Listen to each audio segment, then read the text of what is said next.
आरोग्य केंद्र व्हेंटिलेटरवर.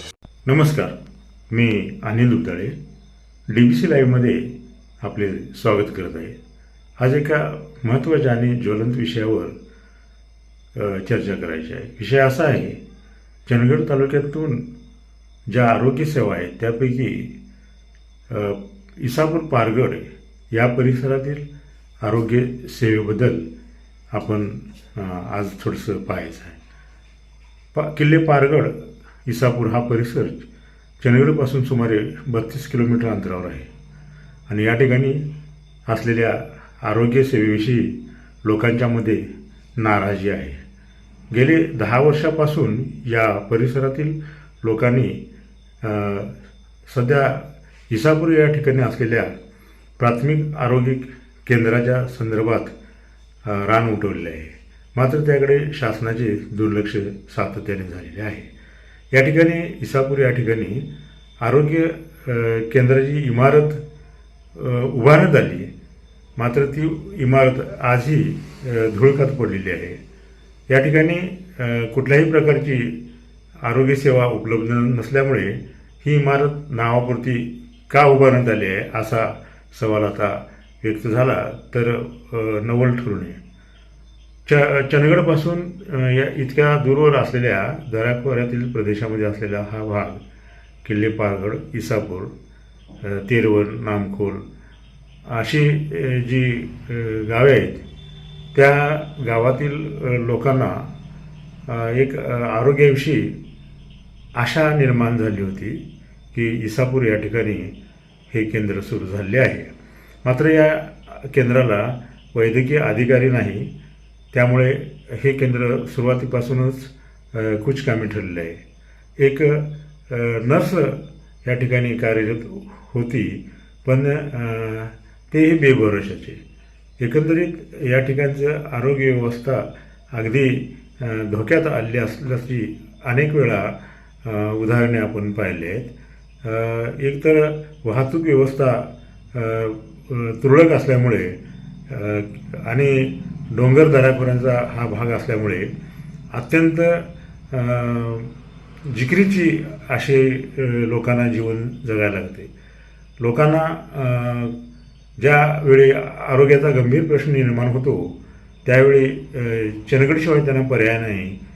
जवळपास हेराळे हे या ठिकाणी पण यायचे म्हटले तरी जवळजवळ 25-26 किलोमीटर प्रवास करून यावे लागते.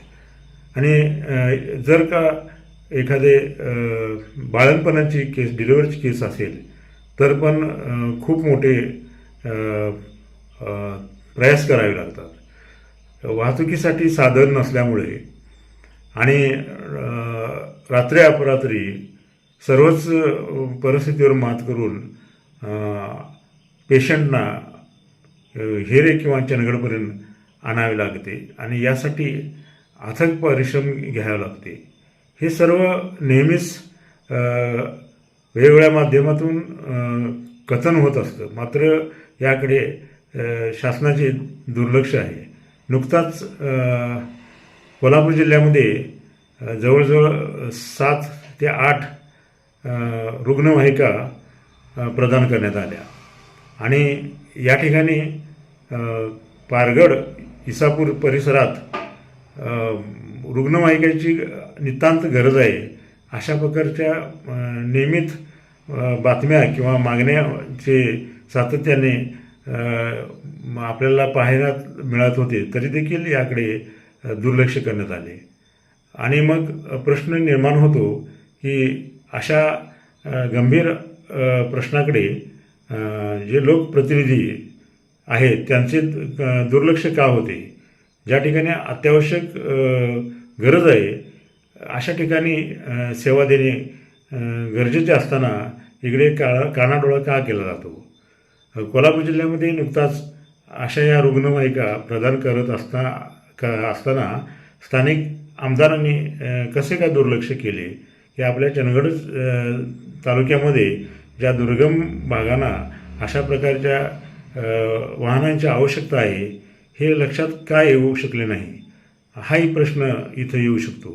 प्रश्न हा आहे की लोकप्रतिनिधी जे आहेत त्यांनी आपल्या भागातील विविध समस्यांचं निराकरण करणे गरजेचे आहे. त्यासाठी बारकाईने लक्ष देणे आवश्यक आहे.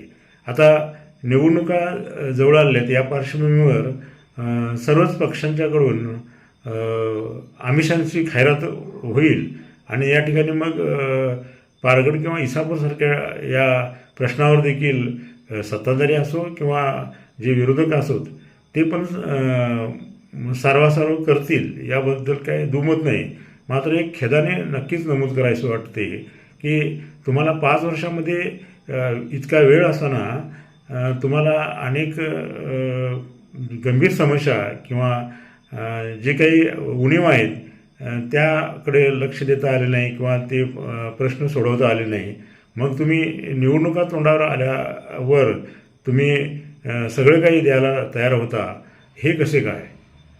या निवडणुकीच्या कालावधीमध्ये तो लोकांना न मागण्याकरता आता वेगवेगळ्या गोष्टी देण्याचे आमिष दाखवले जात आहे आणि हेच जर तुम्ही 5 वर्षामध्ये केला असता तर तुम्हाला इतकं डांगोरा पेटण्याची काही गरज लागली नसती. आत्ताचा हा जो प्रश्न आहे, जो मूलभूत हक्क आहे, त्या हक्कातील हा प्रश्न आहे आणि त्यासाठी शासन दरबारी प्रयत्न करणे हे लोकप्रतिनिधीचे कर्तव्य आहे किंवा काम आहे, जबाबदारी आहे. मात्र याकडे कानाडोळा झाल्याचे आपल्याला दिसून येते. नुकताच या जिल्ह्यातील सुमारे 7 ते 8 ठिकाणी ज्या रुग्णवाहिका प्रदान करण्यात आल्या त्या दरम्यान एखादी रुग्णवाहिका चंदगडसारख्या या मागास आणि दुर्गम भागातील लोकांच्या सेवेसाठी जर उपलब्ध झाली असती तर खूप काही बरे झाले असते असे वाटते, म्हणणे साहजिक आहे. पुन्हा जे इसापूर येथील जे आरोग्य सेंटर आहे ते कार्यान्वित होणे गरजेचे आहे. इतका अफाट खर्च करून इमारती बांधल्या जातात आणि त्या ठिकाणी जर सेवक जर कामासाठी उपलब्ध नसतील तर हा खर्चच का करावा की या खर्चातून जे टेंडर वगैरे आहे ते भरल्यानंतर ठेकेदारांच्याकडून टक्केवारी किंवा कमिशन मिळवले जाते. यासाठी हा आटापिटा असतो का, हाही प्रश्न इथं उद्वेगाने ऐकला जात आहे. असो एकंदरीत आता निवडणुकांचा कालावधी जवळ आलेला आहे आणि त्यामुळे या सरकारचे जे अधिकार होते ते आता संपुष्टात येत असल्यामुळे आता यांच्यावर बोलण्याचे काय उपयोग पण नाही असं म्हटले जात आहे.